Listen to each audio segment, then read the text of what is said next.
Hello and welcome guys to our YouTube channel. So in this video of Java interview question series, I will discuss with you people that how can you find maximum number from an array. So let's begin. First, we should have to create a method. It is a good practice to create a method and call it from main method. So I will write the method like public static int and I'll give that name. आप कोई भी सा भी नाम ले सकते हैं, मैं लिख रहा हूँ कि find max. Okay, find max ये क्या लेगा, इंटीजर एरे लेगा. एरे में से हमें फाइंड करना है तो इंटीजर इसको इनपुट क्या लेना पड़ेगा, इसको टेक समथिंग में इंटीजर एरे. तो मान लो हमने इसको एरे ARR दे दिया. ठीक है, अभी ये इधर इसलिए आ रहा है क्योंकि मैंने रिटर्न टाइप नहीं दिया, तो चलो डिफ़ॉल्ट रिटर्न टाइप मैं इसको 0 दे देता हूँ क्योंकि इंटीजर रिटर्न करेगा. ठीक, तो अब हमें क्या लॉजिक क्या लगाना है कि किसी भी एरे में कोई सा भी एरे हो, जैसे मान लो कि मैं आप लोगों को समझा रहा हूँ कि मान लो एक एरे है 2 4 6 7 3 and 9. So what is the maximum number of this array? We know that maximum number is 9 in this array. So how can we find from an array that it is a maximum number? So what we do, हम लोग क्या करेंगे कि हम लोग इस array को iterate करेंगे वन बाय वन. इस पोजीशन पे 0 इंडेक्स पे, फिर 1 इंडेक्स पे, फिर 2 इंडेक्स पे, फिर 3 इंडेक्स पे, फिर 4 फिर 5, ऐसे सारे एलिमेंट्स को हम लोग इटरेट करेंगे और उसको प्रीवियस एलिमेंट जो हमारे मैक्स में होगा उससे हम कंपेयर करेंगे. हम एक मैक्स नाम का वेरिएबल बनाएंगे जिसमें हम इन सारे एलिमेंट्स को पिक करके ट्रैवर्स करके उस मैक्स में रखते जाएंगे और मैक्स को चेक करते जाएंगे अगले एलिमेंट से कि अगर ये मान लो मैक्स में 2 है तो अगला एलिमेंट जो 4 आ रहा है, 4 आ रहा है, ये 2 से ग्रेटर है कि लेस है.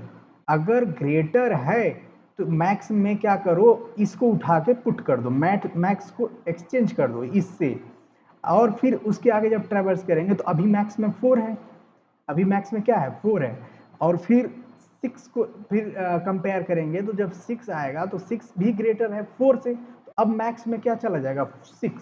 ऐसे करते करते जो मैक्स मतलब जो लास्ट में वैल्यू मैक्स में पड़ी रहेगी वो सबसे ग्रेटर रहेगी. तो आइए हम इसको प्रोग्राम में चेक करते हैं. वैसे अभी समझ में नहीं आया होगा ऐसे बताने पे, लेकिन अभी प्रोग्राम करेंगे तो बिल्कुल क्लियर कट हो जाएगा. सो लास्ट तक बने रहिए. तो हम लोग क्या बनाएंगे, तो मान लो कि एरे आई है ARR. ठीक है, तो उसका लेंथ पहले हमें निकालना पड़ेगा. तो मान लो हमने इंट l इक्वल दिया और ARR डॉट लेंथ.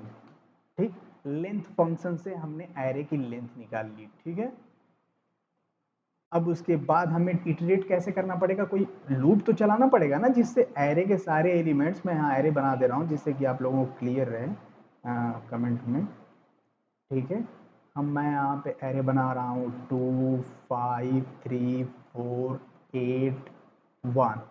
ठीक, मैंने ये एरे बना दिया आप लेंगे. अब इसमें अब इस एरे को इटरेट करने के लिए हमें क्या करना पड़ेगा, लूप लगाना पड़ेगा कि यहाँ से लेके फर्स्ट पोजीशन से लेके लास्ट पोजीशन पूरे एरे की लेंथ तक हमारा कोई लूप चले जिससे कि एक एक एलिमेंट पिक करे वो. तो कैसे होगा, ये फॉर लूप लगाना पड़ेगा. तो फॉर लूप लगाया मैंने, इंट आई इक्वल टू 0 दिया. इंट आई कहाँ से चलाऊँ मैं, अगर 0 से चला रहा हूँ तो मुझे एरे डॉट लेंथ से लेस तक चलाना पड़ेगा. I equal to array dot length, मैं यहाँ पे एल भी रख सकता हूँ क्योंकि मैंने पहले ही उसको एल में निकाल लिया है, तो मुझे ये करने की जरूरत नहीं पड़ेगी. तो I is less then L क्योंकि मैंने 0 से स्टार्ट किया है. और इसकी लेंथ कितनी कितनी है, मान 1 2 जितने एलिमेंट्स होती हैं उतनी एरे की लेंथ होती है. ठीक है, जितने एलिमेंट्स होते हैं उतनी ही एरे की लेंथ होती है. अब मैं जब यहाँ से 0 इंडेक्स से चलाऊंगा तो लेंथ -1 तक मुझे चलाना पड़ेगा. मतलब l -1वां एलिमेंट ये है हमारा, l -1 वाला एलिमेंट ये है, ना कि l वाला, क्योंकि मैंने 0 से इंडेक्स स्टार्ट किया. अगर मैं यहाँ से 1 लेता तो मुझे i is less than equal to l तक लेके जाना पड़ता. चलिए मैं यही कर देता हूँ, कोई दिक्कत नहीं है अगर आप लोगों को कन्फ्यूजन हो रही है तो। एक से लेके एल तक, एक से लेके एल पोजीशन तक, एल पोजीशन ये रही, ठीक है, मैं वहां तक चला रहा हूँ और आई आई को बढ़ाते जाऊंगा, आई प्लस प्लस करते जाऊंगा, ठीक है। ये हर एक एलिमेंट को इटरेट करेगा और उसको क्या करेगा, उसको क्या करेगा, हर एक एलिमेंट को मैक्स में लेके चला जाएगा। तो मैक्स मुझे एक वेरिएबल बनाना पड़ेगा ना जिससे कि हर एक एलिमेंट मैक्स में जाए। तो इंट मैक्स, शुरुआत में मैं उसको क्या दे रहा हूँ, array of zero, array of zero नहीं, एरे ऑफ यहाँ पे ज़ीरो, ठीक है। जीरोथ इंडेक्स पे जो है, जीरोथ इंडेक्स पे जो है वो एलिमेंट मैंने मैक्स में दे दिया। तो यही यहाँ पे आप जीरो ही कर दीजिए, यहाँ से सही रहेगा, ठीक है। तो जीरोथ इंडेक्स पे जो एलिमेंट है उसको मैंने मैक्स में प्रीवियसली दे दिया।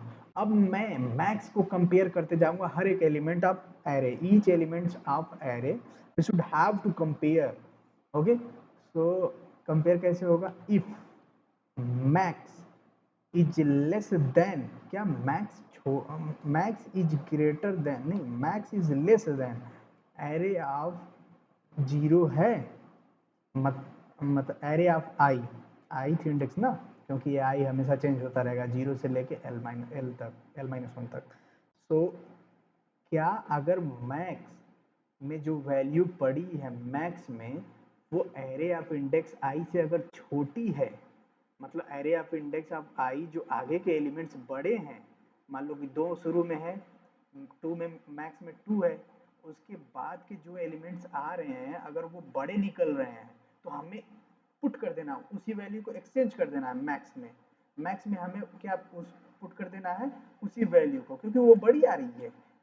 तो ऐसे करते करते हम लास्ट तक करते जाएंगे, इटरेट होता रहेगा और लास्ट तक जाएगा, और जो मैक्स में बड़ी वैल्यू रहेगी, अगर मान लो बड़ी वैल्यू नहीं है, इफ मैक्स में जो वैल्यू पड़ी है वो आगे के इंडेक्सेस के वैल्यूज से छोटी आ रही है, मतलब बड़ी आ रही है, तो जब बड़ी आएगी तो ये वाला लूप, ये वाला इफ ब्लॉक चलेगा नहीं, कंडीशनल ब्लॉक, वो फेल हो जाएगा, तो उसके बाहर आ जाएगा।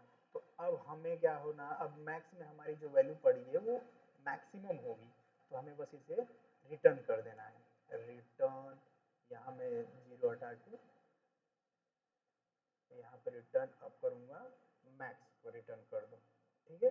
यहाँ अब मैक्स रिटर्न हो जाएगा, ठीक। अब इसको मेन मेथड से कॉल करते हैं, देखते हैं कि our program is running correct और not. so we have to call that program like giving that name find max, पहले एरे बना लेते हैं ना, इंट मैंने एरे दिया, एरे ही नाम रख दे रहा हूँ उसका, मैंने स्टैटिक एरे बनाई,